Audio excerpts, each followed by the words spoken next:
Hey, it's Kaylee. You know me as the Parts Girl, and I work here at PartsEdge.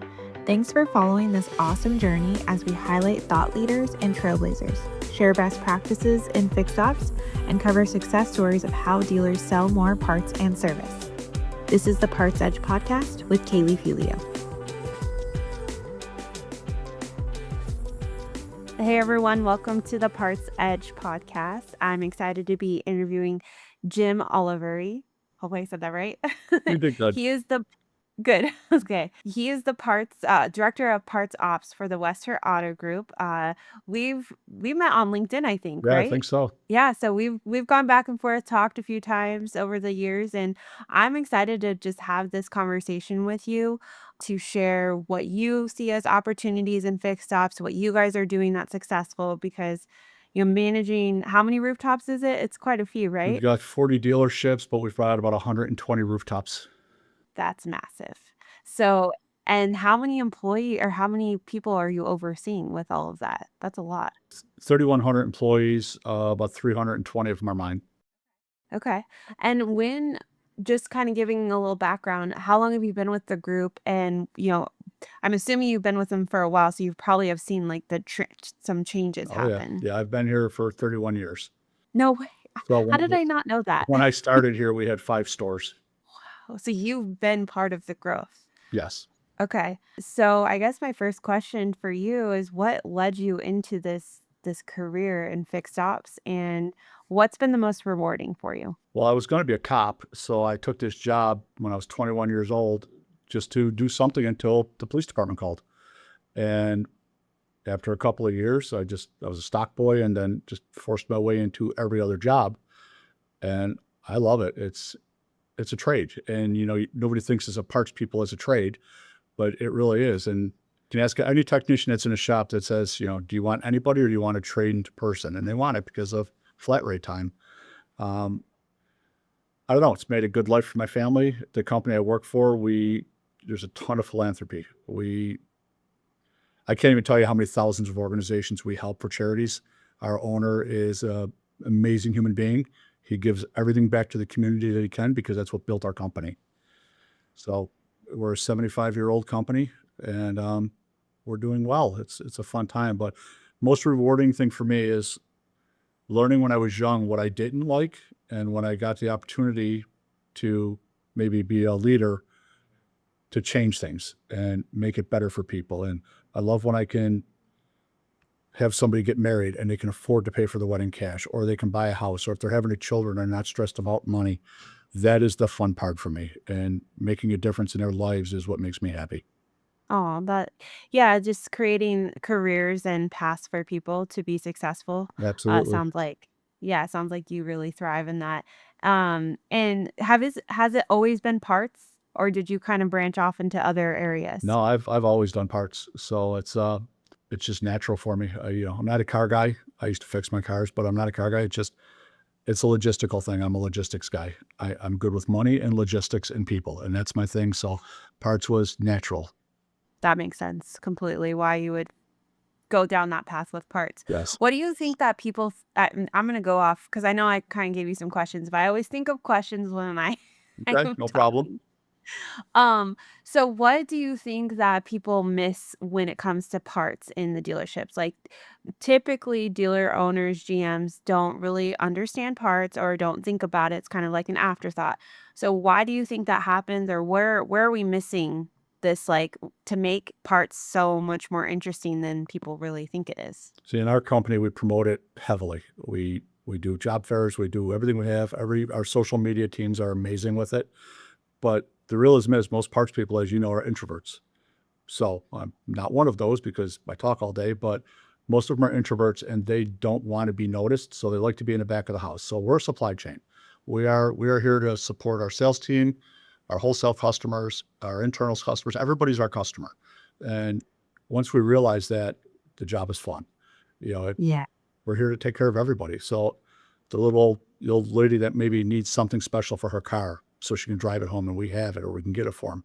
Those are fun things because that person will never forget that because somebody came out and helped them. That's what gets us back is loyalty. Yeah, it really does. And I do think that naturally, when you look at parts people and the traits that they have, I do think that there is that trait that just like helping people. They like helping people and finding that solution and being part of that solution. I think that the industry has like a bad rep where like parts people don't want to help. And I just don't understand why that happens, but they do. I There's really a do lot of think parts guys are rough and gruff, or parts girls. I've got, I don't know, probably 50 women on staff too, and they're all just a little rough and gruff. And it's, that's true. but They don't put up with their shit. there you go. That's the best way you can put it. Nobody puts Yeah. up with anything. Okay, so from your perspective, what are some of the biggest challenges dealerships are facing today when it comes to parts and service? But we can focus on parts as well. But what are some of the major challenges and changes? I mean, being there for 31 years and just seeing all the change, that's, yeah, you've probably been through a lot. So in the old days, you would see key tossers. They'd come in, throw the keys to you, fix my car. I'll see you later. Didn't ask anything. Everybody right now has either a preconceived notion that they know what's wrong with their car and that they just fix it. That might not be the problem. Or they looked on the internet and they became a backyard mechanic overnight, and that's another problem. But I think the Mhm. biggest problems we have right now are back orders, ships on the oceans, stuff sitting in ports. Um, we've got probably about $30 million in parts inventory, and as you know, you deal with a lot of dealers. That's never enough. Our off the shelf fill rates are excellent, but there's that one off you need that might take 2 months to get because where it's coming from. And trucking industry, what's happening from West Coast up to here, because we're in Buffalo. So we're like at the last leg of a lot of things, and that hurts us a lot. We get snow and trucks can't come. Our throughways get shut down all the time. So for us, we're unique because we are in a snowbelt area, which will happen in about 2 months. We'll start getting snow. And 2 months? yeah, oh That's yeah, crazy. September, October, usually Always October. forget.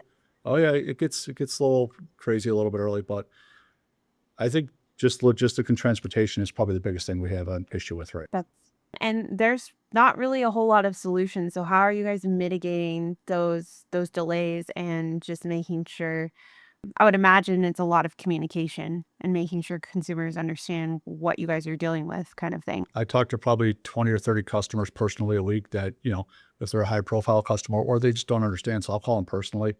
Sometimes I'll make a car payment for them. If they've bought 20 cars from me, I may make a car payment for the whole time I got their car sitting at my body shop Wow. just because. I've never heard of anyone doing that. That's amazing. Yeah, we have a thing in our company called Better Than Even. So, okay, let's say you're working a parts counter and you sell a person a set of brake pads on a Saturday. Well, you screwed up. You sold them the wrong ones, but they looked right. They put the whole thing on. They come back, they're upset. I'm not just giving them a set of brake pads. I'm going to reimburse them some cash. I'm going to send them to dinner. I'm going to do something to make them know that, yeah, we screwed up. We're sorry, but this is how we can fix it for you. We Yeah. do that for everything. That's part of our culture here, Scott. You'll never get in trouble for spending money to make a customer happy if it's the right thing to do. Oh, wow. Nobody has to ask. Anybody can do it.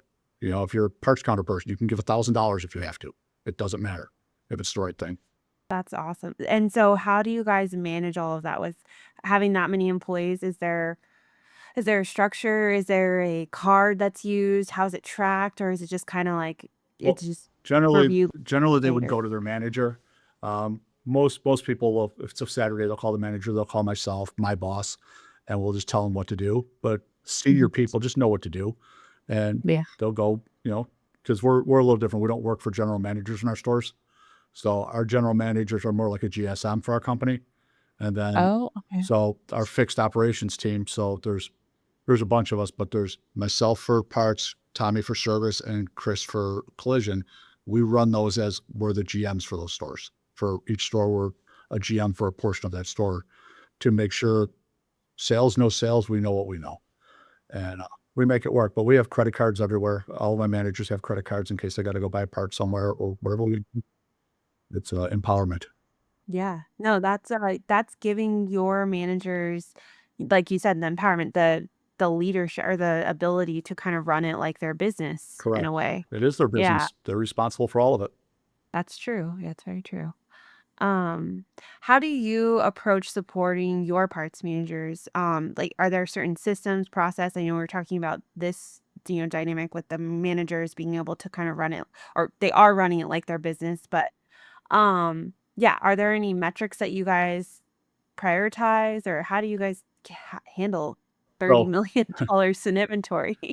That's a lot. the inventory part is easy for us. That's just Yeah. some of our senior guys are the best that have been around forever, and they help the younger people coming in. And sometimes the younger people know things we don't know. So everybody knows something somebody else doesn't know. So you got to feed information from each other. But as far as metrics, I meet with every manager once a month, whether it be a Zoom call or in person. And we'll go through basics. We'll go through all your expense structures. We're going to go through how's your inventory turns look, simple things like that. But then I want them to tell me what they want to know. I sat with one of my Toyota managers today, and he's got an inventory next week. He's got about $1 million in inventory. And he walked to me with his whole plan for his inventory. He had like $800 in old inventory. So he took care of it. He scrapped it out and moved on. He just knows what to do. And we'll have a dozen people there counting the inventory, and we'll be done in 3 hours. We self-inventory all of our stuff with an auditor that comes in. So we have an auditor that works for our company. He audits every part of our company every month. And Wow. he comes to every one of our inventories with a couple of his associates, depending on the size. And he comes in with a list of parts, aged parts he wants to look at. He does that, and then he randomly chooses. He goes through pay plans, and he goes through everything for the department on inventory day, just to make sure everything's on board. And 15 years ago when we started this, I'm like, this is kind of weird. It was the best thing that's ever happened for us, because now it's, well, what happened here? Well, we already know what's Mhm. going on. Everything's up and above the board. So our metric is really watch your expenses, make sure your people are happy. Our people are the thing that build this company. We can't do this without the people we have. But metrics are simple. We look at KPIs. We look at, what are your parts per RO? We look at shop hours. What are we doing there? We use X time as a multi-point inspection and Mhm. a quoting tool. So we measure the time from the time it gets to the parts department until it gets to back to a technician or a writer. So Mhm. those are easy measurements, and they're the things that'll save a technician more time than anything. Absolutely. Yeah. I've heard, great things about just tracking that in general, and then just the X time tool for that. Yeah, and it doesn't hurt. We have 100 parts trucks on the road all day long, because we have a large wholesale operation. So if we need something from Pennsylvania or Albany, we can just get it if somebody has it, and it helps our shops. It helps everybody. So we have a wholesale director that runs that monstrosity of an operation for us, and he's really, really good at what he does, and he makes it work for everybody. Yeah. Well, and that's important. I think what you're talking about is giving that ownership to the managers, and you are treating that wholesale operation kind of as a separate department, because it really is. It It has to absolutely be is. ran a little bit differently. Yeah, I Yeah. mean, everything still feeds out of each store. Um, I'm sure you know Fred Beans, obviously, you know that operation. Well, Yeah. Fred's team has everything in a warehouse in a different setup. We don't do it that way just because we have a BOC. So everything runs through a store, and he has trucks starting at 5 in the morning to either transfer parts back and forth or whatever. And it's Fred Beans is the one taught me how to do this operation. I went down there about 15 years ago and said, "Can you show me how to do this?" And he goes, "Yeah, let's Y- go." And I spent a couple days with him. And Wow. I like to go ask people that know what they're doing already before we try it.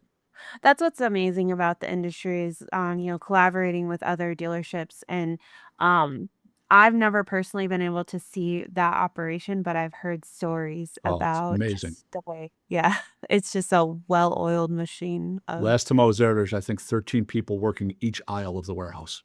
Yeah. it's incredible. You should probably get out there one day. If you want to, I can assist you to get in there. Oh, good, thank you. I should be able to get in there. I just need to actually travel to that side of the country. That's fair. So, Yeah, because you're West Coast, right? yeah, yeah, I'm in Arizona, so getting out that far is a It's challenge. hot down there right now. Um, I'm sorry? It's hot down there right now. Yeah, but it's dry because I Oh, went to Missouri and it was hot there and it was worse. my my So, my nephew just graduated the Border Patrol Academy last month down there, so he's laying in the desert right now. oh, that's way hotter than where I am. Yeah, no, I don't know how people that's like hell. I don't know how else to describe it. Yeah. But I don't know. I mean, we don't need to talk too much on the dry heat, humid heat, but I am a dry heat person. I don't like the humid. It's like when you go outside when it's humid, you're like swimming through the When it's and hot you're never dry. when it's hot in Buffalo, it's always humid. So Oh, I don't know how you do it. we had I guess you 7 guys stay days of inside? 90 some degrees with humidity in a row. Jeez. What do you do? Like, do you have lakes or how do you cool off or do you just stay inside? We stay inside. I mean, some people go to beaches and stuff. I'm not that guy because I'm always at work, but no, we Yeah. sit inside and relax. Sit inside and work and relax. Exactly. Oh, man. Well, I don't think I could live in an area with heat that doesn't have water. Like, we have a river, so we're able to cool off in that, so, Well, yeah. I Anyway, have a small lake right in front of my house, but I'm not going in it. no way. Why? Yeah, I don't Because know. it's I like kayak in it, I fish in it, but I don't it's a man-made lake. It's small. It's like 20 oh, acres. okay, yeah. The river that we have is, they call it the Dirty Verde because I live in the Verde Valley, so it's green. But and because of the monsoons after it gets just the water looks gross, but we don't care. We just stay in it as long as we're cooled off. That's fair. Okay, anyways, let's see. What else I want to talk to you about? I mean, we talked about you guys are just massive and killing it. It's amazing. What are some things that you feel like are a huge opportunity that a lot of groups are not focusing on? I mean, I guess I don't know if you want to give up any secrets, but Um, where are dealerships missing the boat? Take care of your own house. The most money to be made is inside your house. Matrix pricing is real, and that should be put in everybody. You should be absolutely every month or every quarter, depending how many stores you have, checking to see if you can get a warranty markup. We have a gentleman that all he does for us is run warranty markups for all of our stores for parts and service constantly. Um, and if you've given too many discounts, I don't know. Not every state's the same, but in New York State, they have to give it to us. Most of the East Coast, I think, is that way. There's opportunities everywhere. I'm not a big online selling person because I can't accept 1 or 2% ROI on it, and that's really what it generally boils down to. I do a little bit of it for our BMW, Mercedes, Audi. They do it, but it's not. That's not the big money maker that we want because we want to higher ROI. But one thing we do is we compartmentalize everything in our own company. So we own a Napa franchise. I've got about $4 or $5 million in Oh, there, that's right. and Yeah. that we buy all of our shop equipment through there. We buy if we need a fridge for a store, we keep it in stock at Napa. Anything you can think of, I stock it at Napa because why not? We own our own maintenance company is internal. We have our own lift people. We have our own auction house. I own a key van, so I can if we need keys for our used cars, we're doing it ourselves. So we try to keep as much as we can in-house. We'd rather pay people that work for us than pay some vendor on the street. Yeah, no, and it sounds like you guys are very clear on roles, like, you have someone just doing warranty, you have just someone in charge of just wholesale, like, you're not mixing a bunch of people and I mean, everyone working is working together, and Right. I'm assuming some pay plans are compensate like, crossover, like, No, so yeah, they're quite a few. Yeah. yeah, but, but how so with, that many employees and that many people, how do you guys stay clear? Because as business changes, roles change, right? So I know you guys have monthly meetings, but how do you have someone that's in charge of just like org and structure and how like where people are and how what their roles are? Or Um, in the fixed ops, it's between me, Tom, and Chris, and then we report up to Jay Galligan, our vice president. But Mm, we move people mostly for promotions, which we're doing right now. We're moving a few people this next week, and it's going to be great. Giving people a shot that they deserve. Um, but we just do it. We meet. I meet with the team of the other directors more so than I do with everybody else. So me, Jay, Tom, and Chris, we're together at least twice a week. Uh, wow. Hour meeting, half hour meeting, Yeah. phone calls, Zoom calls. If we're in our cars, it doesn't matter. Just to go over everything we have in case something blows up real fast. Because between just parts, service, and body, we have 1,700 employees. That's Um, a lot. yeah, so there's always something going on. But organization, we're just good at it. We just there's no It option. sounds We've been like it. raised most of us have been raised here since we were 18, 19, 20 years old. So our expectations are just normal to us. Yeah. I know I talk to dealerships all over the country and, some are like, "Isn't that how everyone else does it?" And it's like, "No, you it is not. Everyone no. It's not the way it is." That's why I love going So to other dealers because I can learn something from them, and it's Sometimes it's just so out of bounds to me that it doesn't make sense, but we'll adopt it if it makes sense to us, you know, Yeah. figure it out. Oh, that's how we learn, we read or take things that we think are interesting that we could try to apply, and then we make changes based on how we do business or, our experience. That's what's so interesting. Are you involved in, or what are the best groups that you're involved in to, collaborate, or do you just see another successful dealership and like reach out to them and want to learn more? Well, we're in a group of between all of us, we've got like 6 different, 20 groups we're in, and then there's some guys in PA that I work with separately that I'm just friends with because we know them from the business, and we share ideas because 'cause they're not in my market where I go into the PA area. I'm not gonna give the names out because, I don't know if they That's want okay. it out there, but yeah, we have a Yeah. group, some that we just know well for the years, and then even some of the local ones that, we're close with that we trust each other and work Yeah. with them, but mostly it's out of town guys. That's good, yeah. Well, and you do have to remain some competitiveness, but you also, like what you're saying, is the local people you can work together and collaborate and learn from each other, and Yeah, I mean, there's so many business out there, so we much can't business have the out there. same rules because then it's collusion, but we can still work together and be friendly with each other. Yeah, absolutely. So I guess my last question, as you guys are bringing more people into the industry, which is amazing, what advice would you give someone stepping into the fixed ops leadership role for the first time? Don't be scared. Or okay. It's terrifying the first time. I know I was 28 years old when I got my first manager job, and I was absolutely terrified. I didn't know what I was doing, and I was a Kia franchise, and I called a local competitor, and I asked for the manager, and I said told him who I was, and I said, I just got promoted to Kia manager. I don't know how to do it." He's like, "You got beer?" I said, "Yeah." He's like, "Come on over." So, and he tutored me in it for like 2 months, and 20 some years later, we're still friends and we talk all the Oh, time. And it's really it's fun. Biggest thing I tell everybody is I speak we have a lot of interns that come in every year, and I speak on our panel with it. And, we're talking 18, 19-year-old kids, kid, same age as my son. So it's hard to speak to them without yelling at them. But, I use this phrase because it means something to me. You know something nobody else knows, and they know something you don't know. So don't ever discount somebody because they look different, they talk different. They could be a genius, or they just might have one little nugget that can change your whole life. The first time you start discounting people is when you lose.